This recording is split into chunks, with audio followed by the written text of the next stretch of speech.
We were barely past saying I do when my sister-in-law, Gina, decided to drop a bomb right in front of us, exclaiming, "I'm pregnant with your husband's child." Talk about a cheap soap opera twist. She really went there. But if she thinks she can corner us, she's got another thing coming. Time to show the strength of our marital bond. Here goes our counter-strike. My name is Tina. Every spring, I find myself chuckling over that incident from over 2 decades ago. Back then, I was busy planning my wedding to Benedict, a guy I'd been dating since our middle school days.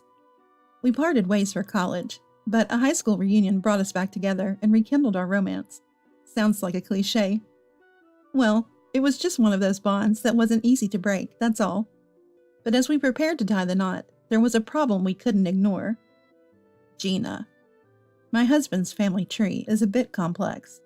First off, my husband and his sister aren't blood related. Their parents had previous marriages and blended their families when they remarried. For the record, my husband is Marcia's son, and Gina is Miguel's. Sadly, Marcia passed away, leaving my husband with no blood ties to his current family. Yet Miguel treated both my husband and Gina without favoritism, offering a wealth of love, as my husband would say, even more than most biological families might. But Gina, she started off close with my husband, until one day in high school, she decided she hated him because he reminded her of an ex who had dumped her. A truly bizarre reason. From what I heard, my husband's hairstyle back then slightly resembled that of her ex. So my husband changed his hair, trying to be considerate, only to be told, "A guy who fusses over his looks that much? Absolutely not my type." And that made her disdain for him even worse. To be toyed with over a hairstyle? What a sorry state of affairs. Nevertheless, Miguel hoped for sibling harmony. I get it. My husband understood Miguel's wishes and tried to mend fences time and again. But things just never improved. So naturally, we agonized over whether to invite her to our wedding. Out of respect for Miguel, we should. My husband also longed for a complete family gathering. But was it even possible to include her without a hitch? Would her attendance lead to trouble? The concerns were undeniable. Not sending a wedding invitation could be too blunt, potentially digging an even deeper rift. We should at least try to be open-hearted in our approach. We weren't at odds with her or anything. We didn't need to be best friends, but we hoped for a decent relationship.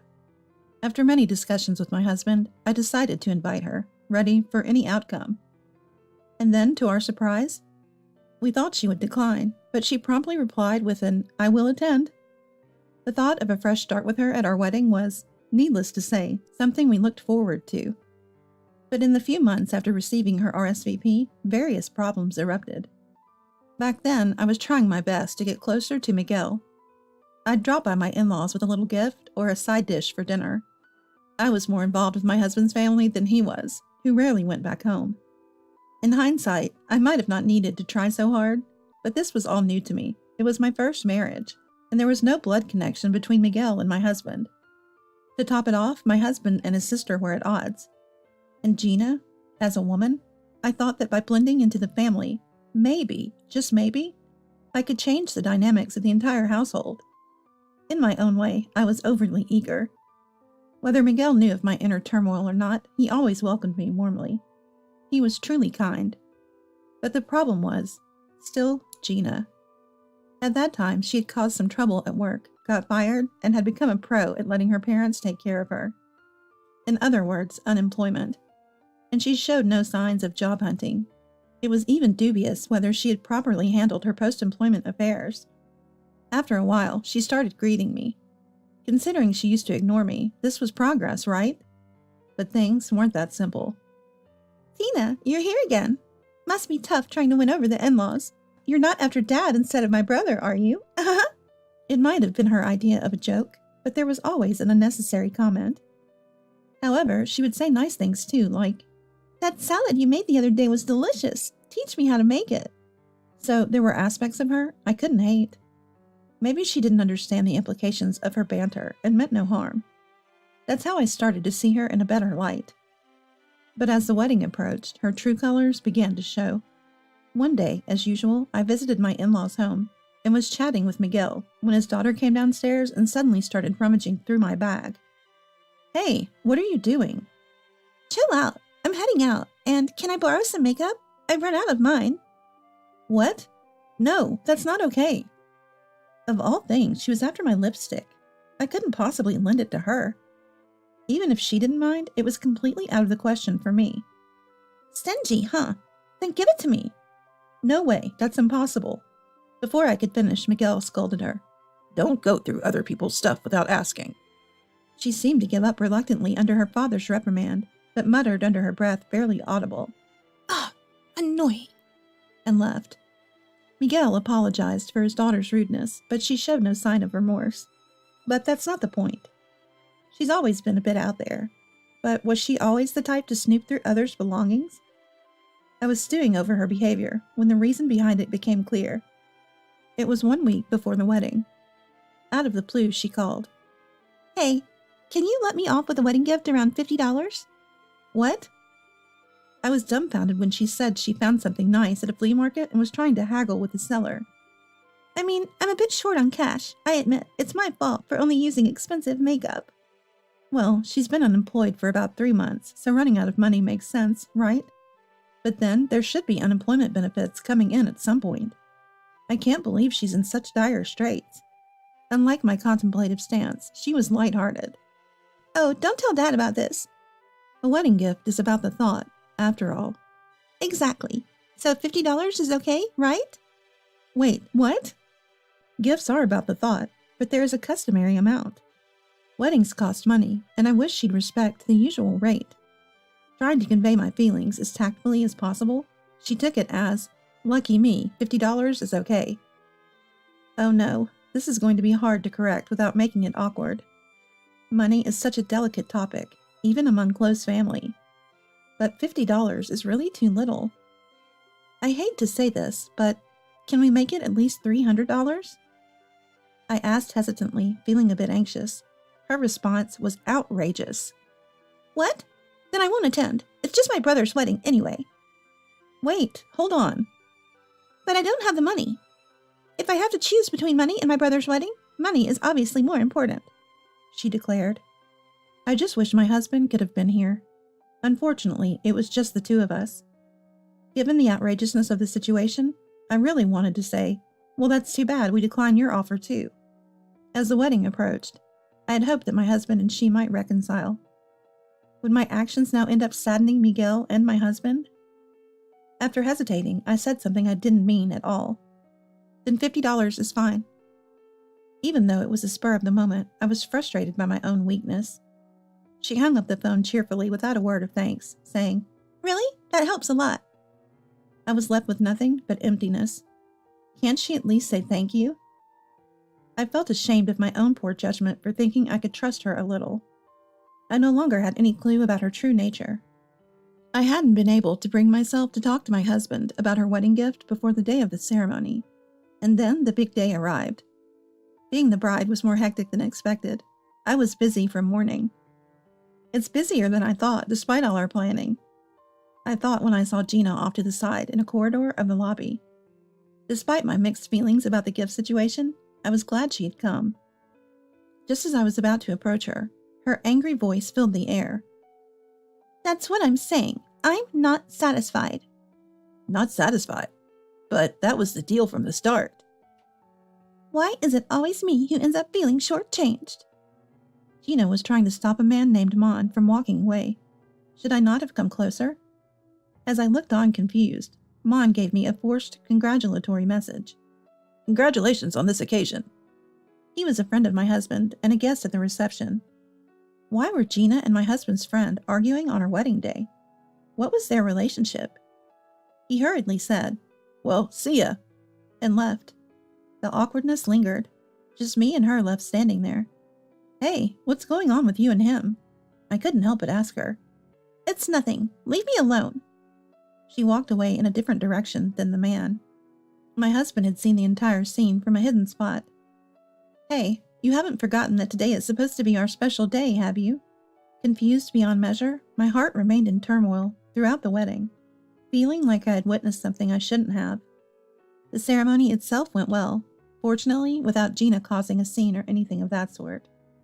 The next morning, I was expecting a lovey-dovey start, typical of newlyweds, but reality hit with the jarring sound of the doorbell. Miguel was on the intercom yelling with an intensity I'd never seen before. "Get out here, quick."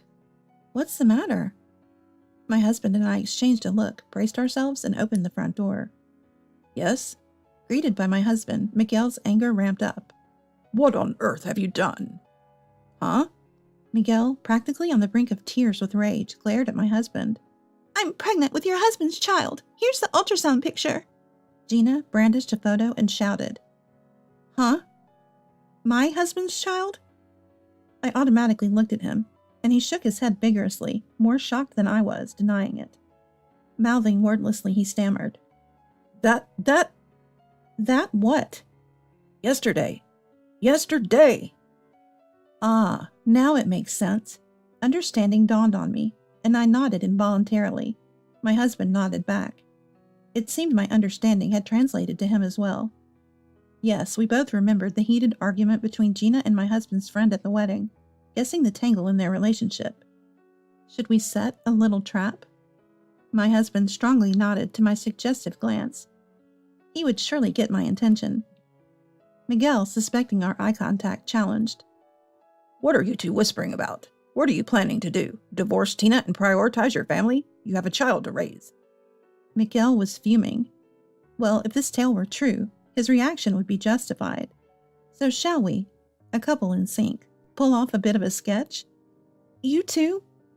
You never broke up? I muttered in a fading voice, and my husband apologized softly. Sorry. Good job, my husband. He got the whole message. At our exchange, Miguel exclaimed. What? Break up? What do you mean? Gina told me she was being forced into the relationship. She said she hated you because you resembled an ex, but that was a lie. And she grew to hate you because you were forcing yourself on her. She looked confused, uncertain how to respond to the turn of events. Ah, I see. She crafted a narrative where she was coerced into a relationship by my husband. Her goal must have been our divorce. Yet the sketch my husband and I are about to perform is a far cry from the scenario she anticipated. Life doesn't always go according to plan. Now it's time for our counterattack. My sister and I have been in love since we were kids. You said I resembled your ex, but surprise, that ex is actually me. My husband delivered a splendid assist, fully tuned in to my feelings. We dated in middle school, but we broke up in high school after he realized our relationship. We reconnected at the reunion, and since he said he was single, I took the leap into marriage. To be betrayed like this, it's unbearable. Following my husband's lead, I continued with an impeccable act. Miguel, completely unaware of our marital farce, exclaimed, This makes no sense. What in the world is going on? I raised my voice in feigned anger. My husband. He lied about breaking up and got engaged to me, all the while still dating Gina. He's been cheating the whole time. This is outright infidelity. I can't stand it any longer. I'm getting a divorce, and I'll be expecting compensation from the involved parties. Miguel was at a loss for words. His head hung low. My husband kept up his act. I'm truly sorry for deceiving you for so long. My sister and I will make sure to pay the compensation. Upon my husband's resigned statement, she leaned forward and shouted, That's impossible. There's no way you can take compensation. Why not? How can you say I don't deserve compensation after what I've been through? I countered. My husband chimed in. That's right. Our affair is definitely infidelity. Accept it, pay up the compensation, and let's move on to a happy life with the kids. Miguel was already accepting our claims. Hey, you better come to terms with it too. Unless, of course, you have something different to say. Her complexion turned a sudden shade of pale. Ah, fine. The child, it's all a lie. We knew that all along. My husband spends most of his time working and dedicating himself to me, a serious man who got promoted after a few years of dating. He's not the despicable type to cheat with 2 women. Why would you tell such a lie? Then the child? Whose sonogram is that? Miguel shook her, his irritation clear. Still, she remained silent. It's my friend's kid, right? What? How did you? Her eyes bulged in shock at my husband's words. It seems we guessed right. I heard the rumors from our classmates. You and he were dating. I've heard quite a bit. I even know about the argument you two had yesterday. What do you mean? Miguel pressed her for answers. Shaken by Miguel's uncharacteristic sternness, she began to stutter out the whole story. About a year and a half ago, she had casually met him at a bar and they hit it off, which led to an intimate relationship.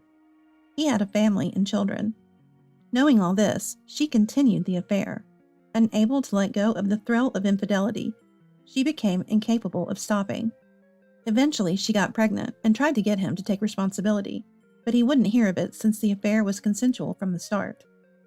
She hadn't been able to contact him afterward, but they happened to run into each other at our wedding, which apparently led to a fierce argument. I was just so mad after getting dumped so harshly. Then Dad found the ultrasound picture. How could I say the guy was married? I was scrambling for excuses.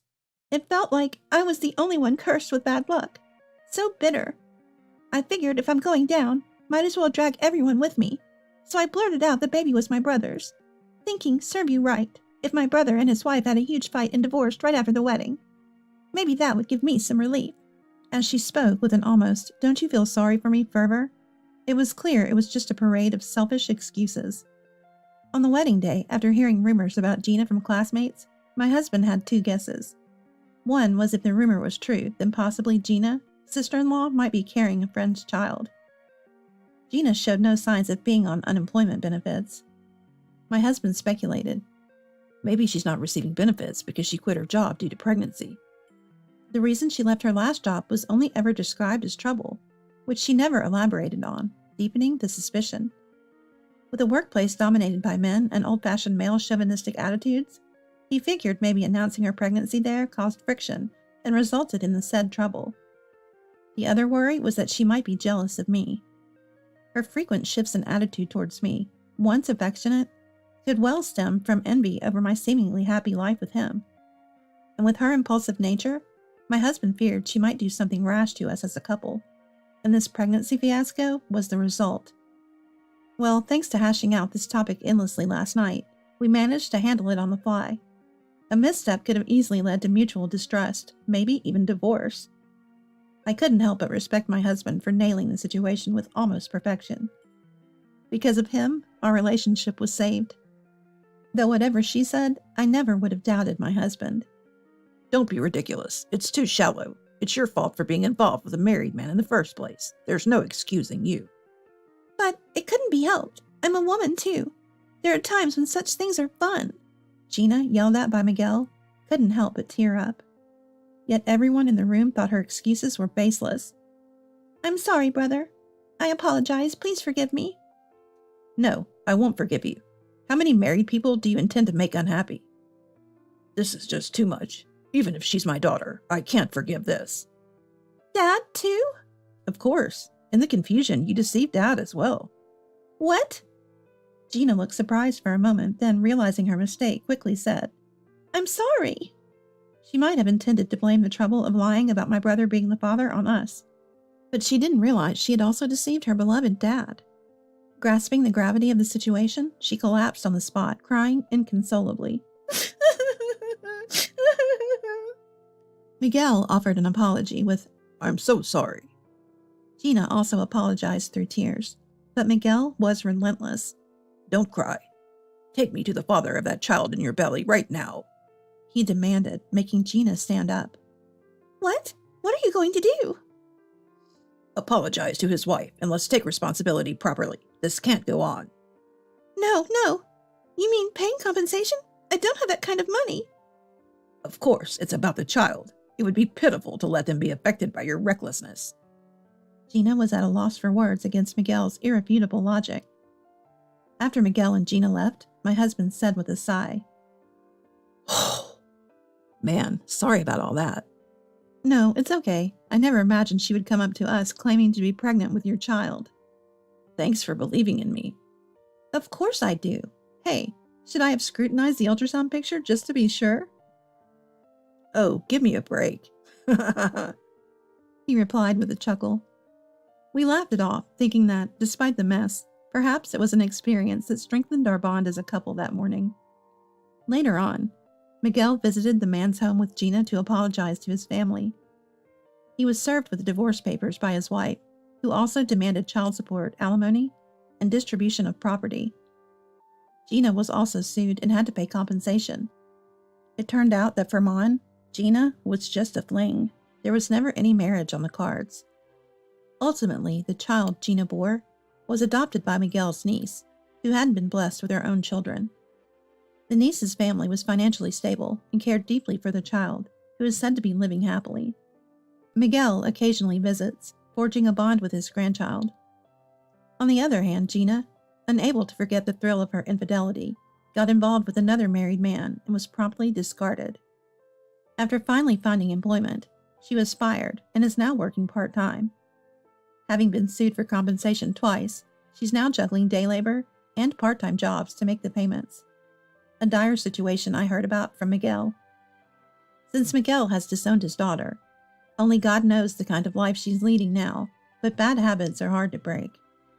As for us, we were blessed with 2 daughters, and our youngest will finally reach adulthood next year. Our eldest daughter became a physical therapist, wanting to do work that helps people. Perhaps because she was so attached to her sister, our youngest has decided to pursue nursing, chasing after her sister's example and working hard every day. They both assure us that they've got our future care covered, which spurs myself and my husband on to not rely too much on our daughters. Lately, we've been hitting the gym to stay in shape. When we celebrate losing a little weight, our kids tempt us with, "Let's go eat steak and put it back on."